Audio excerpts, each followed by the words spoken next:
அதாவது வந்துட்டுனா இந்த ஏன் தீபம் ஏற்றக்கூடாது அப்படின்னு பார்த்தீங்கன்னா, அருகாமையில் தர்கா இருக்கு நம்ம ஏற்கனவே சொன்னோம். தீபம் ஏற்றுறது மூலியமாக அருகில் இருக்கக்கூடிய இஸ்லாமிய தோழர்களின் தர்காவிற்கு ஏதாவது அசம்பாவிதம் வந்து தாவேக்காவுடைய அரசியல் எதிரியான திமுக ஒரு சிறுபான்மையினருக்கான ஆதரவு நிலை எடுத்திருக்கிறாங்க.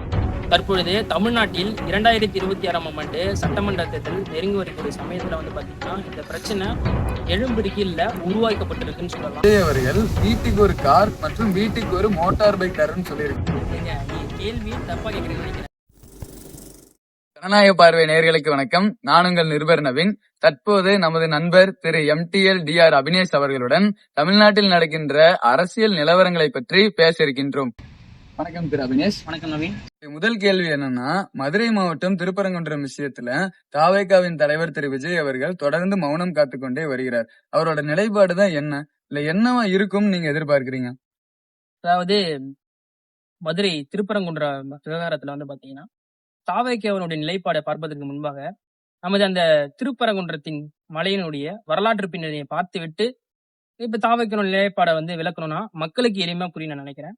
ஸோ முதல்ல நம்ம வரலாற்று பின்னணியை பார்த்துக்கணும். இந்த பிரச்சனை பாத்தீங்கன்னா 2025 ஏற்பட்ட பிரச்சனை கிடையாது. இது பாத்தீங்கன்னா 1920 1930 அந்த காலகட்டத்திலேயே பாத்தீங்கன்னா மதம் சார்ந்த எழுந்த பிரச்சனை. அதாவது பாத்தீங்கன்னா யார் யாருக்குன்னா அந்த தர்கா நிர்வாகத்திற்கும் அது பாத்தீங்கன்னா இந்து கோவில் நிர்வாகத்திற்கும் ஏற்பட்ட ஒரு பிரச்சனையாக இருந்தது. கீழமை நீதிமன்றம் அப்போது 1920 காலகட்டத்துல இருந்த கீழமை நீதிமன்றத்துல வழக்கு தொடரும். என்ன வழக்கு அப்படின்னு பாத்தீங்கன்னா, இந்த மலை பாத்தீங்கன்னா முழுவதும் யாருக்கு சொந்தம், தர்கா நிர்வாகத்துக்கா இல்லைன்னா பாத்தீங்கன்னா கோவில் நிர்வாகத்திற்கா அப்படின்னு சொல்லிட்டு பிரச்சனை எழுந்தது. இந்த வழக்கினை விசாரித்த நீதிமன்றம் பாத்தீங்கன்னா கடைசியா விசாரித்து தீர்ப்பு வழங்குது. என்னன்னா, இந்த தர்கா நிர்வாகம் அதாவது அந்த கொடிக்கம்பம், அப்புறம் பாத்தீங்கன்னா அந்த தர்காக்கு செல்லக்கூடிய வழிகள், இந்த நிலப்பரப்பு அதாவது கிட்டத்தட்ட 0.33 ஏக்கர் தவிர்த்து இந்த அனைத்துமே பாத்தீங்கன்னா கோவில் நிர்வாகத்திற்கு சொந்தம் அப்படின்னு சொல்லிட்டு தீர்ப்பு கொடுத்துடுறாங்க. அடுத்தபடியா இது அப்பீலுக்கு போகுது. எங்க போறாங்கன்னு பாத்தீங்கன்னா லண்டன்ல இருக்கிற பிரிவி கவுன்சிலுக்கு கொண்டு போறாங்க இந்த வழக்கை. அந்த வழக்கை விசாரிச்ச நீதிமன்றம் என்ன சொல்லுது பாத்தீங்கன்னா, கீழமை நீதிமன்றம் கொடுத்த அதே ஜட்ஜ்மெண்ட்டை பாத்தீங்கன்னா உறுதி செய்யறாங்க. தற்பொழுது நிலவரம் என்ன பாத்தீங்கன்னா 2025 திருப்பரங்குன்றம் மலையில தீபம் ஏத்தலாமா ஏத்தக்கூடாதா, இப்பதான் இந்த பிரச்சனை தான் இப்போது நிலுவையில இருக்கு. அதாவது இந்த ஏன் தீபம் ஏத்தக்கூடாது அப்படின்னு பாத்தீங்கன்னா, அருகாமையில தர்கா இருக்கு நம்ம ஏற்கனவே சொன்னோம். தீபம் ஏத்துறது மூலியமாக அருகில் இருக்கக்கூடிய இஸ்லாமிய தோழர்களின் தர்காவிற்கு ஏதாவது அசம்பாவிதம் வந்துவிடும். அதாவது மதக்கலவரம், அதாவது தமிழ்நாட்டில் மதக்கலவரம் ஏற்பட வேண்டும் என்று எண்ணக்கூடிய சில அரசியல் அமைப்புகளின் கனவு பழித்துவிடும் என்பதற்காகவே தீபம் ஏத்தக்கூடாது அப்படின்னு ஒரு தீபம் ஏற்றுவது மூலியமாக எதனா ஒரு பிரச்சனை வந்துவிடும் அப்படின்னு ஒரு அச்சத்துக்காகவே பாத்தீங்கன்னா இந்த பிரச்சனை எழுது. தீபம் ஏத்தலாமா இல்ல வேண்டாமா அப்படின்னு சொல்லி இந்த தற்போது பிரச்சனை. இந்த பிரச்சனையில தற்பொழுது தாவேக்கா பாத்தீங்கன்னா அமைதி காக்குறாங்கன்றதான் நீங்க என்னோட முன்னாடி வைத்த கேள்வி. இதுக்கு என்னன்னா, இது பாத்தீங்கன்னா மக்கள் சார்ந்த பிரச்சனையை நான் பாக்குறேன். ஏன்னா ஏற்கனவே சொல்லிட்டாங்க தாவேக்கா நாங்கள் மதத்தை வைத்து அரசியல் செய்யக்கூடிய அரசியல் கட்சி அமைப்பு கிடையாது என்று தெள்ள தெளிவாக சொல்லிட்டாங்க. நாங்க மதத்தை வச்சு அரசியல் பண்ண வரல. ஏன்னா மத நல்லிணக்கம் பாத்தீங்கன்னா தமிழ்நாட்டுல இருக்கு. ஏற்கனவே பாத்தீங்கன்னா திருப்பரங்குன்றத்துல இருக்க மலையும் தர்கா கோவில்ல இருக்க தர்கா மக்களும் பாத்தீங்கன்னா ஒரு ஒற்றுமைக்கு சிறந்த உதாரணமாக விளங்கி கொண்டு வராங்க. சோ இந்த டைம்ல பாத்தீங்கன்னா இந்த பிரச்சனையை கொண்டு மத கலவரத்தை தூண்டுவதுதான் பாத்தீங்கன்னா சில அமைப்புகளுடைய உள்நோக்கமாக இருக்கு. அந்த நிலவரத்தை தடுக்கணும்ன்றதுக்காக தான் யாரு பக்கம் ஒரு சார்பு இல்லாம மக்கள் பிரச்சனை எழ வரைக்கும் இவங்க டிவிக்கு பாத்தீங்கன்னா அமைதியா காக்குறாங்க. இது என்ன பொறுத்தவரையும் ஒரு சிறந்த நிலைப்பாடாக நான் கருதுகிறேன். காஞ்சிபுரத்தில் நடந்த மக்கள் சந்திப்புல விஜய் அவர்கள் வீட்டுக்கு ஒரு கார் மற்றும் வீட்டுக்கு ஒரு மோட்டார் பைக் தரேன்னு சொல்லியிருக்காரு. இத பத்தி நீங்க என்ன நினைக்கிறீங்க? ஏங்க நீங்க கேள்வியே தப்பா கேக்குறீங்கன்னு நினைக்கிறேன். அதாவது திரு தாவேக்கா தலைவர் விஜய் அவர்கள் பைக்கையும் காரையும் இலவசமா தரேன்னு சொல்லவே இல்லை. அதாவது அந்த பொருட்களை பெறக்கூடிய பொருளாதார வளர்ச்சியை அந்த மக்களுக்கு ஏற்படுத்தி தரோம் அப்படின்னு சொல்லியிருக்காங்க. காரையும் பைக்கையும் வாங்கக்கூடிய பொருளாதார வளர்ச்சியை ஏற்படுத்தி தரணும். அதுதான் தாவேக்கா தலைவருடைய நோக்கம். இது நடைமுறைக்கு சாத்தியமா?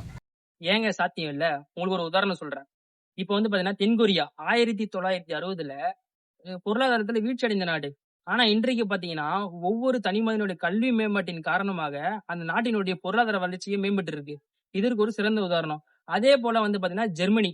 அந்த ஜெர்மனில பாத்தீங்கன்னா இரட்டை கல்வி முறைன்னு ஒண்ணு இருக்கு. அதாவது அவன் பள்ளிக்கூடம் போகும்போதே தொழிற்கல்விக்கு போவான். அதாவது என்னன்னா அந்த பள்ளிக்கூடம் போகும்போது பிராக்டிக்கலா எக்ஸசைஸ் பண்றான். சோ அது மூலியமா அவனுக்கு எளிமையா வந்து பள்ளி பருவம் முடிந்த உடனே வேலை கிடைக்குது. இதனால மூலியமா தனி மனிதனுடைய வளர்ச்சி ஏற்படுது. இந்த நாட்டினுடைய பொருளாதார வளர்ச்சி ஏற்படுது. சோ வந்து அவங்களுக்கு சாத்தியமாகும்போது, ஏன் நம்ம தமிழ்நாட்டுக்கு சாத்தியமாகாதா? சொல்லுங்க. சரி, இதில் நான் உடன்படுறேன்.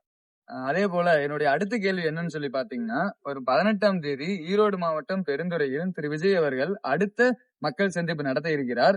அதுல என்ன அவரு பேசுவாரு, இல்ல எந்த மாரி விஷயங்கள பத்தி அவரு தெரிவிப்பாரு, கருத்து தெரிவிப்பாருன்னு நீங்க நினைக்கிறீங்க? அதே போல சமீப காலமா பாஜகவ பத்தி விஜய் அவர்கள் விமர்சனம் செய்யவே இல்ல அப்படிங்கிற விமர்சனம் எழும்புது. இத பத்தி நீங்க என்ன நினைக்கிறீங்க?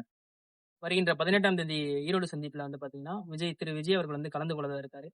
அந்த மக்கள் சந்திப்புல வந்து திரு செங்கோட்டையன் அவர்கள் வந்து முக்கியத்துவமா பார்க்கப்படுவார்ன்னு நினைக்கிறேன். அதே போல வந்து நீங்க கேட்ட கேள்விக்கு வரேன். அதாவது என்ன விஜய் வந்து என்ன பேச இருக்காரு அப்படின்னு. பெருந்துறையில பாத்தீங்கன்னா, குடிக்கிற தண்ணீர்ல மாசு கலந்து அந்த தண்ணி வந்து குடிக்கிற தன்மையற்றது அப்படின்னு பாத்தீங்கன்னா, அங்க அறிவிச்சிருக்காங்க. மக்கள் குடிக்க தண்ணீர் கூட இல்லாம சிரமப்பட்டு வராங்க. இத பத்தி கண்டிப்பா திரு விஜய் அவர்கள் வந்து பேசுவார்ன்னு நெனைக்கிறேன். பேசுனா நல்லா இருக்கும்னு நெனைக்கிறேன். அதே போல வந்துட்டு நீங்க இன்னொரு கேள்வி கேட்டீங்க. நீங்க வந்து சமீப காலத்துல பிஜேபி வந்து அதிகமா பேசுறதில்ல. சோ வந்துட்டு நீங்க பிஜேபியோட பி டீமா? அப்டின்லாம் சில பேர் விமர்சனம் வைக்கிறாங்க.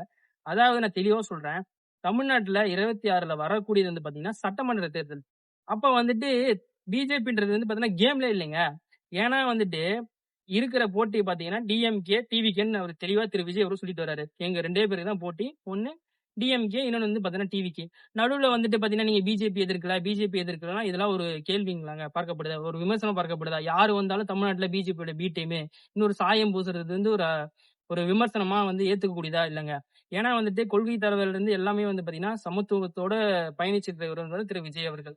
அனைத்து மக்களையும் ஒன்றிணைத்து அரசியல்துவப்படுத்தி வருகின்ற சட்டமன்ற தேர்தலில் 2026ல வந்து பாத்தீங்கன்னா, முதலமைச்சரா வந்து அரியாசனத்தில் அமர்ந்து மக்கள நல்வழி நடத்தி நல்லாட்சியை வழங்கணுன்றதுக்காக வந்து பாத்தீங்கன்னா வந்து பயணிச்சுட்டு இருக்காரு. ஆவேக கட்சி உருவாகிறதுக்கு முன்னாடி நாம் தமிழர் கட்சி வந்து பாத்தீங்கன்னா, திமுக எதிர்ப்பு தான் ஒரு பிரதான நோக்கமா கொண்டு உழைச்சுக்கிட்டு இருந்தாங்க. விமர்சனமும் வச்சுக்கிட்டு இருந்தாங்க. ஆனா இப்ப சமீப காலமா பாத்தீங்கன்னா, அவங்க வந்து திமுக எதிர்ப்ப குறைச்சுக்கிட்டு தாவேகா எதிர்ப்ப அதிகப்படுத்தியிருக்காங்க. இத பத்தி நீங்க என்ன நினைக்கிறீங்க? நீண்ட காலமா பாத்தீங்கன்னா, என்டிஏ வந்துட்டு தமிழ் தேசியத்தை வந்து கொள்கையாகவும், திராவிடத்தை எதிர்ப்பது தான் எங்க கொள்கைன்னு சொல்லிட்டு வராங்க.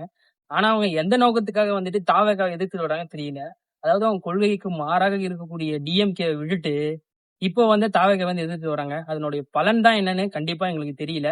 அவங்களுக்கு நாங்க அதாவது தாவேகா வந்து விமர்சனம் அளிக்கிறத விட, அத தவிர்த்துட்டு, ஆட்சி கட்டில் அதாவது திரு விஜய் அவர்கள் சொல்வது போலயே டிஎம்கேவ வீழ்த்திட்டு, டிவிக்கு ஆட்சி கட்டில பிடிக்கிறது நோக்கமா இருக்கும்னு நான் கருதுறேன். நன்றி திரு அபினேஷ். நன்றி நவீன். ஜனநாயக பார்வை நேயர்களுக்கு அனைவருக்கும் நன்றி. அடுத்த நேர்காணலில் மீண்டும் சந்திப்போம்.